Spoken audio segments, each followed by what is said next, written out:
everybody, welcome back to Let's Talk. My name is John, and today here on the channel, we're going to be talking about the latest film from David Leitch, The Fall Guy. The Fall Guy stars Ryan Gosling, Emily Blunt, Aaron Taylor Johnson, Stephanie Sue, Hannah Wanningham, and Winston Duke, and plenty of other great actors appear in this movie, and there's also some great cameos in this film. This film is based on a 1980s TV series that actually starred Lee Majors.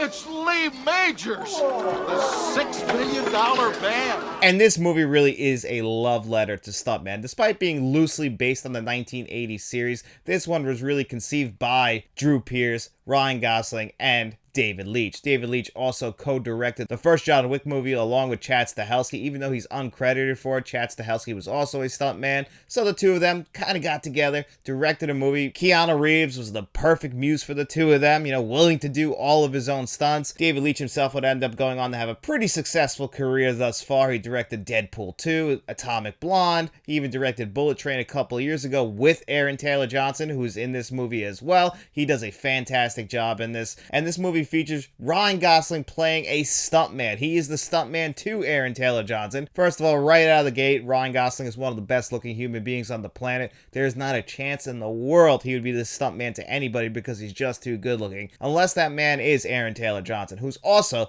equally as good looking. So I can buy that a little bit. They both are just gorgeous looking men. And at the very beginning of this movie, we see that Ryan Gosling is the best stuntman in the business. He's been Aaron Taylor Johnson's stunt double for 6 years now. They just want to do this one scene one more time. Ryan Gosling's like, all right, yeah, let's do it. Aaron Taylor Johnson's upset because we see too much of Ryan Gosling's face. Not supposed to do that. That's the stunt guy. He's just there to do the dirty work, hit the ground as hard as he can, and then get up and do it all over again. We also see that he has somewhat of a relationship with Emily Blunt's character at the beginning of this movie. She plays a camera operator. As the film goes on, we will actually see her evolve into a first-time director. That's really how we'll spend most of the time with this movie, because right there at the beginning of this movie, that stunt that they have to take one more shot of goes horribly wrong, and Ryan Gosling gets seriously injured, and then we hard cut to 18 months later, and that's where the rest of this movie takes place. Ryan Gosling's really down on his luck. He really needs a break. Emily Blunt's about to direct her first movie. It's going to star Aaron Taylor Johnson in that movie.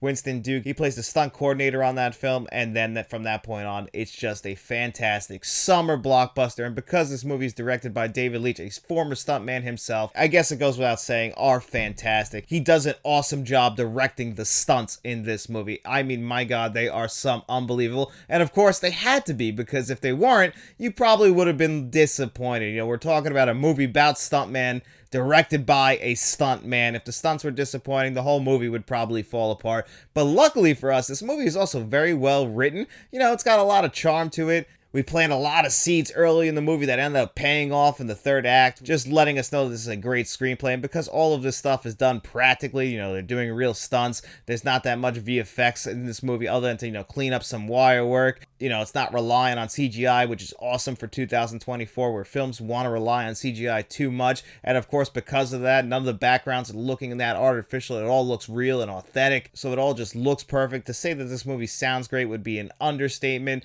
I think they did a great job making this movie feel loud and bombastic, feel like a summer blockbuster. This is the type of movie you definitely go see at the beginning of May, right as the summer season is about to kick off. There is only one Marvel movie coming out this summer, and that is Deadpool and Wolverine. That doesn't come out till July. So it looks like this movie is trying to pick up that mantle and run with it, and they do a fantastic job with this movie. Emily Blunt, this is the kind of Emily Blunt that I always want to see on camera. There's a lot of different levels to Emily Blunt. We get the Emily Blunt who gets nominated for an Academy Award last year with Oppenheimer, where I really felt like her performance is good in the movie, but there's not much of her in that movie. But that's the kind of performance that the Academy nominates. They're not going to nominate a fully formed character like how Emily Blunt is in this movie, where she's charming, she's funny. It's the kind of person you'd want to hang out with. You understand why Ryan Gosling is attracted to her. You understand why their relationship works, because they're both charming and well-written characters. But again, this is a full-fledged action movie, a summer blockbuster. This is not the kind of movie that does get recognized by the Academy Awards, despite the fact that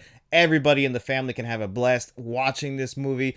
It's got a lot of laugh-out-loud moments. It's a very meta movie. If you're a fan of films, if you're a fan of 90s action movies, this is definitely going to pay off for you. There's also some great needle drops in this movie. I haven't heard the song I Believe in a Thing Called Love in so many years, and it just brought me back to my childhood and remembering that song and that ridiculous music video.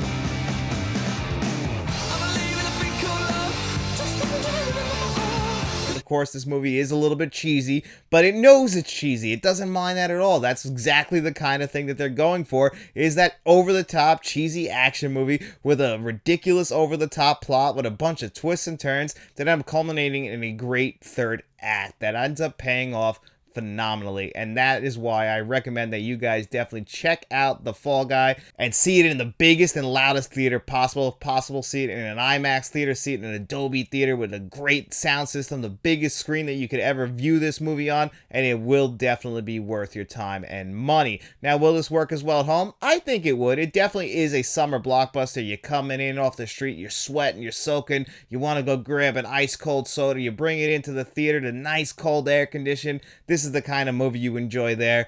I don't know if this movie works as well in November or December, but that doesn't matter. This is the kind of movie you want to check out right now at the movie theaters. And how would I rate The Fall Guy on a score of 1 to 10? I would give The Fall Guy a very solid 8.5 out of 10. But anyway, guys, that's going to do it here for me in another episode of Let's Talk. I hope you enjoyed this video, and if you did, don't forget to hit that like button, hit that subscribe button, turn notifications on. I always hate asking you guys to do that, but it does help the channel to keep growing. YouTube is all about the algorithm, and believe it or not, any sort of interaction helps the algorithm. And we also have channel memberships. We have a Friends of the Channel tier, we have a Producers tier where you're going to find John Doe Juggalo, Jason Martin, and Mr. Smelly Potato.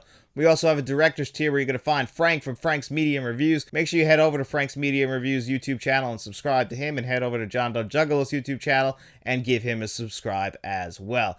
But if you got no money to throw our way, don't you guys worry about it. We just appreciate you checking out this video, and we hope you enjoyed it. And if you did, don't forget to get out in those streets, tell your friends about us, and then we'll be seeing you around.